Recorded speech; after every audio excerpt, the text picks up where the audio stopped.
దేవుని స్తోత్రం. మీ అందరికీ ప్రభువునామమున వందనాలు. శివప్రసాద్ గారి యొక్క ప్రశ్నలకి ఇది మూడో సమాధానం. ఈ మూడో సమాధానాన్ని చెప్పడానికి ఈ రోజున మీ మధ్యకి రావటం జరిగింది. సార్, అబ్రహాం తీసేస్తే బ్రహ్మం, ఆయన భార్య శారా అంటే శారద కలిపారు, అక్కడేమో తీసేశారు. ఈ విధంగా అబ్రహాం, బ్రహ్మం, శారద మన దేవుళ్ళ పేర్లు వాళ్ళు పెట్టుకున్నారన్నారు కదా. పేర్ల గురించి వాటి యొక్క లోతును గురించి మీకు ఈ దినమున తెలియజేస్తా. అబ్రహాం కదా ఆయన పేరు. ఆయన పేరు అబ్రామ్. అబ్బా, రామ్. అబ్బా అంటే తండ్రి, రాముని యొక్క తండ్రి అని అర్థం. ఆయన యొక్క భక్తి విశ్వాసాలని మెచ్చి దేవుడు అబ్రహాం అని పిలిచాడు. రహాం అంటే జనములకు తండ్రి అని పిలిచాడు. ఆయన అసలు పేరు అబ్రామ్, రాముని యొక్క తండ్రి. అంటే అబ్రాము గారి యొక్క కుమారుడు ఇస్సాక్ని ఆ దినాల్లో రామ్ అని పిలిచేవారు. రామ్ అనే పదం ప్రపంచంలో ఏ భాషలో కూడా లేదు, అది ఒక హీబ్రూలో తప్ప. అందుకనే హీబ్రూలో చాలా పాపులర్ నేమ్ రామ్ అనేది, రామా అనే పదం. ఇతడు ఏకపత్ని పురుషుడు. ఇస్సాక్ అనే ఆయన ఏకపత్ని పురుషుడు. మీ రామాయణంలో కూడా రాముడికి సీత ఒక్కటే భార్య కదా. పొడుగు పాండురంగదాసు గారని హరికథ పితామహుడు ఒక ఆయన ఉండేవారు పూర్వం, ఒక 60 సంవత్సరాల క్రితం. ఆయన ఏలూరు వచ్చినప్పుడు మా గ్రామానికి వచ్చేవారు. మా గ్రామంలో బంధువులు ఉన్నారు, ఆయన బంధువులు ఉన్నారు. ఆ బంధువులు ఇంటికి వచ్చినప్పుడు ఈ హరిదాసులు ఆయన దగ్గరకు వచ్చి కొన్ని ప్రశ్నలు వేసేవాడు. అయ్యా, మరి రామాయణం గురించి, భారతాల గురించి కొన్ని విషయాలు అడగాలి మిమ్మల్ని, మాకు తెలియదండి, చెప్పండి అయ్యా అన్నప్పుడు ఆయన నవ్వి సమాధానాలు చెప్పేవాడు. అంటే రాముడికి సీత ఒకటే భార్య, ఇంకా ఉన్నారా? ఎందుకంటే ఆయన రాజు కదా, ఆయన ఇంకా భార్యలు ఉన్నారా అంటే నవ్వుతూ, ఆయనకి చాలామంది భార్యలు ఉన్నారు, కానీ రామాయణంలో ఈమె హీరోయిన్ కనుక ఈ మొక్క పేరు మాత్రమే ప్రస్తావించడం జరిగింది అని ఆయన చెప్పారు. ఇంకా రాముడు కళ్ళు తాగేవాడని, రాముడు పేల్చిన మాంసం తినేవాడని, క్షత్రియుడిగా తింటే తినేవాడని, ఆ విధంగా ఆయన గురించి చెప్తూ ఉండేవారు. ఓకే, రాముడికి ఇంకా భార్యలు ఉన్నారేమో కానీ ఆ విషయాలు నాకు తెలియదు. కానీ ఇక్కడ బైబిల్లో ఉన్న రాము మాత్రం, అంటే ఇస్సాకు మాత్రం ఏకపత్ని పురుషుడు. యూదుల యొక్క మత గ్రంథం అంతా పరిశీలన చేస్తే ఏకపత్ని పురుషుడు ఈయనొక్కడే ఏకపత్ని పురుషుడు. ఈయన భార్య పేరు రెబెకా అంటే ముడి లేక బంధము అని అర్థం. రెబెకాకి, రాముకి అంటే ఇస్సాకుకి 2 మగపిల్లలు పుట్టారు. 2 మగపిల్లలు, వారి యొక్క పేర్లు ఏషావు, యాకోబ్. మీకు కూడా రామాయణంలో రామ సీతలకి కుశలుడు, లవుడు, కుశుడు 2 పుట్టారు కదా, కవల పిల్లలేగా. వీళ్ళు కూడా ఇక్కడ ఏషావు, యాకోబ్ అనేవాడు కూడా కవల పిల్లలే. ఓకే, అబ్రహాం గారి యొక్క కాలంలో ప్రయాణ సాధనాలుగా ఒంటె, గాడిద మాత్రమే ఉండేవి. ఒంటె, గాడిద, ఈ 2 ప్రయాణ సాధనాలు. ఏముండే కాదు, గుర్రాలు అసలు లేవు. అంటే గుర్రం క్రీస్తు పూర్వం 6000 సంవత్సరంలో మంగోలియన్స్ యుద్ధాలకి మరి మేలు జాతి గుర్రాలు కావాలన్న ఉద్దేశంతో వాటిని కంచర గాడిదల్ని మిక్సింగ్ చేస్తూ మేలు జాతి గుర్రాలని వెతికి తీశారు, వాళ్ళు కనిపెట్టారు. ఇది ఈ విధంగా గుర్రం అనేది మంగోలియన్స్ యొక్క సృష్టి. దేవుని యొక్క సృష్టిలో గుర్రం లేదు అసలు. గుర్రాన్ని టాకీ అనేవాళ్ళు, ఒక గజం ఎత్తుండేది, బక్క చిక్కిన బర్రె దూడలాగా చిన్న సైజులో ఉండేదన్నమాట. కానీ ఇప్పుడు మనకు కనపడుతున్న మేలు జాతి గుర్రాలు మంగోలియన్స్ యొక్క సృష్టి. ఇంకేంటంటే 10 లక్షల నుంచి 20 లక్షల మధ్యకాలంలో రామాయణం భారత కాలం అని చెప్తారు. మహాభారత కాలం, రామాయణం మహాభారత కాలం క్రీస్తు పూర్వము 10 లక్షల నుంచి 20 లక్షల సంవత్సరాల మధ్యకాలంలో జరిగిందని చెప్పటం చాలా హాస్యాస్పదం. ఈ మాటలు ఒట్టి అబద్ధం. ఇది చరిత్రనే ఎగతాళి చేస్తున్నాయి. ఈ మాటలు చరిత్రనే ఎగతాళి చేస్తున్నాయి. రెండోది ఏంటంటే బంగారము, వెండి, డైమండ్స్, ఆభరణాలు, నేసిన పట్టు వస్త్రాలు, రథాలు, గుర్రాలు, వెపన్స్ అంటే ఇత్తడి, రాగి, ఇనుము మొదలైన వాటితో అంటే లోహాలతో చేయటం అనేది కూడా అభూత కల్పన. ఇదంతా వట్టి కల్పితం అన్నమాట. ఎందుకంటే అబ్రహాం గారి యొక్క కాలాన్ని బ్రాంజ్ ఏజ్ అన్నారు. బ్రాంజ్ ఏజ్లో అబ్రహాం గారు ఉన్నారు లోహయుగంలో. మరి వీళ్ళు 10 లక్షల నుంచి 20 లక్షల సంవత్సరాల కాలం అంటే అప్పుడు ఇవి లేవు, మెటల్స్ లేవు కనుక ఇది కూడా ఇదంతా వట్టి కల్పితం అన్నమాట. ఇంకొక విషయం ఏంటంటే బ్రహ్మనోట్లో నుండి, తలలో నుండి, భుజాల్లో నుండి, ఉదరంలో నుండి, తొడల్లో నుండి, పాదాల్లో నుండి మానవులు వచ్చారంట. ఇది కూడా కల్పితమే. ఇదంతా వట్టి కల్పితం. ఇక్కడికి ఆపుతా, మిగిలిన విషయాలు రేపు చెప్తా. ఇప్పుడు బైబిల్ దగ్గరికి వద్దాం మనం. బైబిల్ అంటే మీ బైబిల్ 44 సార్లు రాయబడిందండి అని మొన్న ఎవరో ఒక అతను ప్రశ్నించాడండి పాస్టర్స్ని. 44 సార్లు రాయబడిందంట. అరే మా టైం అంతా మీరు వేస్ట్ చేసేస్తున్నారా? సైతాన్ బాగా మిమ్మల్ని వాడేసుకుంటున్నాడు. బైబిల్ అన్న పదాన్ని మీరు ఎత్తారంటే అసలు బైబిల్ అంటే ఏంటి, దాని నిర్వచనం ఏంటి, అర్థం ఏంటి, అది ఎప్పుడు రాయబడింది, ఎవరు రాశారు, వేటి మీద రాశారు, ఇవన్నీ కూడా మొత్తం తెలియాలి. తెలియకుండా వాగేయకూడదు. సర్లే మీకు తెలియదు అనుకుంటా, మీకే కాదు చాలామందికి తెలియదు.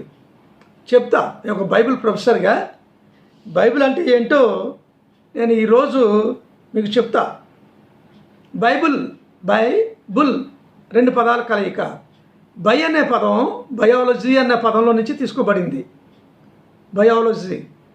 బయాలజీ అంటే జీవశాస్త్రం. బుల్ అంటే పొడుచుట. ఈ బైబిల్ చెట్టు బెరల మీద, ఎండిపోయిన జంతు చర్మాల మీద వ్రాయబడింది. చెట్టు బెరల మీద గంటం అంటారు, ఈ గంటంతో పొడిచి రాశారు. రెండోది ఎండిపోయిన జంతు చర్మాల మీద కూడా పొడిచి రాయటం జరిగింది. చెట్టు బెరల్ని వెల్లం అంటారు. ఎండిపోయిన జంతు చర్మాల మీద వ్రాయబడిన యొక్క రచనలను మెగిల్లోత్ అంటారు. మెగిల్లోత్ అంటే స్క్రోల్స్, చర్మపు చుట్టలు అని వాడుతూ ఉంటారు సువార్తల్లో. ఈ విధంగా బైబిల్ వ్రాయబడింది. బోటనీ, ఈ బయాలజీలో బోటనీ ఉంది. 2 సెక్షన్స్ ఉంటాయి. బోటనీ అంటే ప్లాంట్స్ అన్నమాట, కేవలం ప్లాంట్సే, వృక్షాలు ఉంటాయి. రెండోది యానిమల్స్ ఉంటాయి జువాలజీలో. అందుకనే బోటనీ, జువాలజీ ఈ రెండింటిని కలిపి బయాలజీ అంటారు. బయాలజీ ఇంకా చాలా ఉంటాయి అనుకుంటే, బర్డ్స్ ఉంటాయి, ఆర్నిథాలజీ అంటారు దాన్ని, ఇంకా చాలా ఉంటాయి. అవన్నీ మనకి అవసరం లేదనుకోండి. ముఖ్యంగా చెట్ల గురించి, జంతువుల గురించి బోటనీ అండ్ జువాలజీ. ఈ చెట్టు బెరల మీద, జంతు చర్మాల మీద వ్రాసినందువల్ల దీన్ని బైబిల్ అన్న పేరు వచ్చింది దీనికి. దీని బైబిల్ అని వెంటనే ఈ టైటిల్ నిర్ణయించాల. దీన్ని ఏమని పిలిచారంటే బిబ్లో అని పిలిచారు ఫస్ట్. బిబ్లో అంటే ఏకవచనం, గ్రీకు పదం. ఇది ఏకవచనం అంటే ఏంటి, 66 పుస్తకాలు ఉన్నాయి, ఏకవచనం ఎలా పెడతారండి మీరు? బహువచనం వచ్చేటట్టు పెట్టండి అని కొంతమంది పండితులు అభిప్రాయపడ్డారు. అప్పుడు దీన్ని బిబ్లోస్ అన్నారు. బిబ్లోస్ అన్నారు. మళ్ళీ కొంతమంది పండితులు ఏమన్నారంటే బిబ్లో కరెక్ట్, ఏకవచనంలోనే వాడాలి, గ్రంథము కనుక ఏకవచనంలోనే వాడాలి, గ్రంథములు అనకూడదు, పుస్తకములు అనకూడదు, బిబ్లోస్ వద్దు, బిబ్లో అని వాడదాం అన్నారు. ఇంకొక ఆయన పండితుడు నిలబడి అంటున్నాడు, బిబ్లో కాదు, బిబ్లోస్ కాదు, బిబ్లియా అని పెడదాం అన్నాడు. అరే ఇది ఎక్కడ పదం అన్నారు వాళ్ళు. ఇది ఎక్కడ పదం, ఏకవచనమా బహువచనమా, ఏ వచనం ఇది అని అడిగితే ఇది ఏకవచనం కాదు, బహువచనం కాదు, ఇది స్త్రీలింగ ఏకవచనం అన్నాడు ఆయన. స్త్రీలింగ ఏకవచనం. ఇదేంటి కొత్తగా చెప్తున్నావు, స్త్రీలింగం ఏంటి, స్త్రీలింగం ఉంది, పులింగం ఉంది, నపుంసకలింగం ఉంది, కానీ నువ్వు స్త్రీలింగ ఏకవచనం అన్నావు ఏంటి, విచిత్రంగా ఉంది ఇది అన్నాడు. అంటే హీబ్రూ రచనలో ఉంటున్న మర్మం ఇది. ఇంక ఏ మత గ్రంథాల్లోనూ స్త్రీలింగ ఏకవచనం అనేది కనపడదు మనకి. ఎప్పుడు వాడతారంటే స్త్రీలింగ ఏకవచనంలో ఒకదానిలోనే అనేకం ఉంటే దాన్ని స్త్రీలింగ ఏకవచనం అంటారు. ద్రాక్ష గెల ఉంది కదండి, దాన్ని ద్రాక్షలు అనరు, ద్రాక్ష అంటారు అంతే, వైన్. ఆ గెలలో చాలా కొన్ని వందల ద్రాక్షలు ఉంటాయి, కానీ దాన్ని ద్రాక్ష అంటారు అంతే, అది స్త్రీలింగ ఏకవచనం. అలాగే చేప జనకండి అని జన ఉంటుంది లోపల, చేప గర్భంలో ఒక బ్యాగ్ పల్చటి ఒక సంచిలో జనం ఉంటుంది. అది చేప దాన్ని చీదేసినప్పుడు, జన విడిచిపెట్టేసినప్పుడు అవన్నీ సపరేట్గా ఒక్కొక్క గుడ్లు ఇడిపోతాయి. అలాగా ఇడిపోయి నీళ్ళ మీద తేలుతాయి, ఎండకి పగిలిపోయి అవి చేప పిల్లలు అవుతాయి. కనుక ఈ చేప జనం ఉందో చూడండి, దీన్ని కూడా స్త్రీలింగ ఏకవచనంలో చేరుస్తారు. ఈ విధంగా దానిమ్మకాయ ఉంది, లోపల చాలా విత్తనాలు ఉంటాయి, దీన్ని కూడా స్త్రీలింగ ఏకవచనంలో వాడుతుంటారు. ఒకే ఫలంలో అనేకమైన విత్తనాలు ఉంటే, ఒకే గర్భంలో అనేకమైనవి ఉంటే, ఒకే పుస్తకంలో అనేకమైన పుస్తకాలు ఇమిడి ఉంటే దాన్ని స్త్రీలింగ ఏకవచనంగా వాడతారు దాన్ని. ఆ విధంగా దాన్ని బిబ్లియా అనే పదంలో నుంచి బైబిల్ అనే పదం వచ్చింది. అయితే ఈ క్రీస్తు పూర్వము 250 నుంచి 150 సంవత్సరాల మధ్య కాలంలో అప్పుడు గ్రీకుల పరిపాలన, అది గ్రీకుల యొక్క పరిపాలన, గ్రీకులు పరిపాలిస్తున్న దినాలవి. ఆ దినాల్లో గ్రీకు పండితులు హీబ్రూ రచనలు చూశారు. చూసి అద్భుతంగా ఉన్నాయి ఈ గ్రంథాలు, దైవ గ్రంథాలు, వీటిల్ని హీబ్రూస్ మాత్రమే చదివితే. అప్పుడు చాలా తక్కువ జనాభా, వాళ్ళ జనాభా ఎంతో 50-60 లక్షల మంది జనాభా. ఈ 50-60 లక్షల మంది చదువుతున్నారు. ప్రపంచం అంతటా ఉంది మన యొక్క పాలన, గ్రీకు ప్రభుత్వం, గ్రీకు సామ్రాజ్యం విస్తరించి కనుక దీన్ని గ్రీకు భాషలోకి అనువదిస్తే ఈ రచనల్ని ప్రజలందరూ దైవ గ్రంథం అందరికీ అందుబాటులో ఉంటుంది, దీన్ని అనువదించాలి అని చెప్పేసి క్రీస్తు పూర్వం 250 సంవత్సరంలో అరిస్టాటిల్ అనే ఒక శాస్త్రవేత్త, సోక్రటీస్ గారి యొక్క శిష్యుడు అరిస్టాటిల్, ప్లాటో, వీళ్ళందరి పేర్లు మనకి గ్రీకు పండితులు వీళ్ళు. ఆయనకి ఆలోచన వచ్చింది. ఆలోచన వచ్చి 72 మంది హీబ్రూ, గ్రీకు తెలిసిన పండితుల్ని పోగు చేశాడు ఆయన. ఈ 72 మంది పండితులు ఈజిప్ట్లోని అలెగ్జాండ్రియా అనే మహాపట్టణంలో 70 సంవత్సరాలు కూడుకున్నారు వీళ్ళు. 70 సంవత్సరాలు కూడుకొని 70 సార్లు కూడుకొని ఈ దైవ గ్రంథాలను అనువదించడం జరిగింది.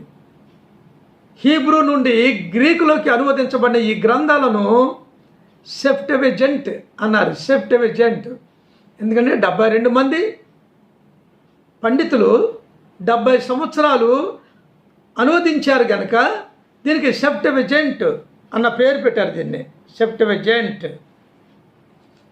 ఈ సెప్టెవిజెంట్ కంప్లీట్గా హీబ్రూ బైబిల్ని, హీబ్రూలో ఉన్న తనక్ అంటారు. తోరాం, నబీం, కెతూబీం. హీబ్రూ గ్రంథాలని గ్రీకులో అనువదించడం కొరకు సమావేశము అంతే. అనువాదం కోసం జరిగిన సమావేశమే కానీ మరేమి కాదు ఇది. ఆ విధంగా ఈ సమావేశం జరిగింది అలెగ్జాండ్రియాలో. ఆ విధంగా బైబిల్ని హెబ్రీ భాష నుండి గ్రీక్ భాషలోకి అనువదించడం జరిగింది. చివరికి వద్దాం. తెలుగు బైబిల్. మనం తెలుగు వాళ్ళకి కదా తెలుగు బైబిల్ గురించి మాట్లాడుకోవాలి. తెలుగు బైబిల్ ఎవరు అనువదించారు, ఎప్పుడు అనువదించారు అని మనం ఆలోచన చేసినట్లయితే బెంజమిన్ షుల్జ్ అనే ఆయన, ఇంగ్లీష్ వాడు, బెంజమిన్ షుల్జ్ అనే ఆయన 1719 నుంచి 1742 క్రీస్తు శకం, మొన్నే 200 సంవత్సరాల అవుద్ది అంతే. 1719 నుంచి 1742 సంవత్సరాల మధ్య కాలంలో అనువదించడం జరిగింది. అంటే 21 సంవత్సరాలు పట్టింది ఇది గ్రీకులో ఉన్న బైబిల్ని తెలుగులో అనువదించడం కొరకు. ఆయన ఇంగ్లీష్ ఆయన కనుక ఆయనకి వచ్చి రాక ఎలాగో నానా తంటాలు పడి మొత్తానికి తెలుగు నేర్చుకొని తెలుగులో బైబిల్ని అనువదించడం జరిగింది. ఇంకో విషయం చెప్పనా, నేను ఐరోపా దేశాల నుంచి వచ్చిన చరిత్రకారులు ఇక్కడ అన్వేషణ చేసి వాళ్ళు రాస్తూ ఉంటారు. ఇండియాలో అన్వేషకులు ఎవరు లేరు. డాక్టర్స్, పిహెచ్డి చేసిన వాళ్ళు చాలామంది ఉన్నారు, కానీ ఈ విధంగా వేరే దేశాలు వెళ్ళి పరిశోధనలు చేసి బుక్స్ రాసిన వాళ్ళు చాలా తక్కువ మంది ఉంటారు. కానీ మన ఇండియా మీద కంప్లీట్గా రీసెర్చ్ చేసిన వాళ్ళందరూ యూరోపియన్సే. ఆ విషయాలు మీరు గుర్తెరగాలని మీకు మనం చేస్తున్నాం. బెంజమిన్ షుల్జ్ గారు 21 సంవత్సరాలు కష్టపడి తెలుగులో అనువదించారు. కానీ ఈ అనువాదంలో చాలా పొరపాట్లు ఉన్నాయి. ఇంకా చాలామంది వచ్చి రాక అనువదించడం జరిగింది. నేను చెప్పాను కదా చాలాసార్లు, హీబ్రూని అర్థం చేసుకోవటం యామాహేమిలకే కష్టమైపోతుంది. అయితే గ్రీకు పండితులు హీబ్రూ నుంచి గ్రీకులోకి అనువదించారు, కానీ గ్రీకు నుంచి కానీ హీబ్రూ నుంచి కానీ బైబిల్ని అనువదించటం తెలుగు వాళ్ళ వల్ల కాలేదు. పైగా బ్రిటిష్ వాళ్ళు ఏం చేశారంటే ఇక్కడ బ్రాహ్మణులకు అప్పచెప్పారు. మంచి భాషనే వాడతారు వాళ్ళు, అందుకనే వీళ్ళకి అనువాదం అప్పచెప్తే బాగుంటుంది అని అనువాదం అప్పగించారు. కానీ బ్రాహ్మణులు కూడా ఆ తెలిసి తెలియక ఏదో మొత్తానికి వాళ్ళ ఇష్టానుసారంగా వాళ్ళు అనువదించారు. అయితే ఇందులో కూడా చాలా అక్షర దోషాలు ఉన్నట్లుగా పండితులు కనిపెట్టారు. పండితులే కాదు, నేను కూడా చాలా అక్షర దోషాలు, లోపాలు ఉన్నట్లుగా నేను కనిపెట్టాను. గనుక దీన్ని సరిచేయవలసిన బాధ్యత క్రైస్తవులపై ఉంది. అంటే ధనవంతులైన కోటాను కోట్ల రూపాయలు సంపాదించిన క్రైస్తవులు డబ్బుని వ్యయపరిచి మేధావులను పెట్టుకొని పండితులను హీబ్రూ, గ్రీకుల నుండి డైరెక్ట్గా అనువదిస్తే మంచి అనువాదం వస్తుందని అభిప్రాయపడుతూ ఈ నా మాటలు ముగిస్తున్నాను. మళ్ళా రేపటి దినాన్న మనం కలుసుకుందాం. ఈ బైబిల్ గురించి దీని చరిత్ర మనం తెలుసుకుందాం. ఇంతటితో ముగిస్తున్నాను. Praise the Lord. దేవుని స్తోత్రం. Praise the lord.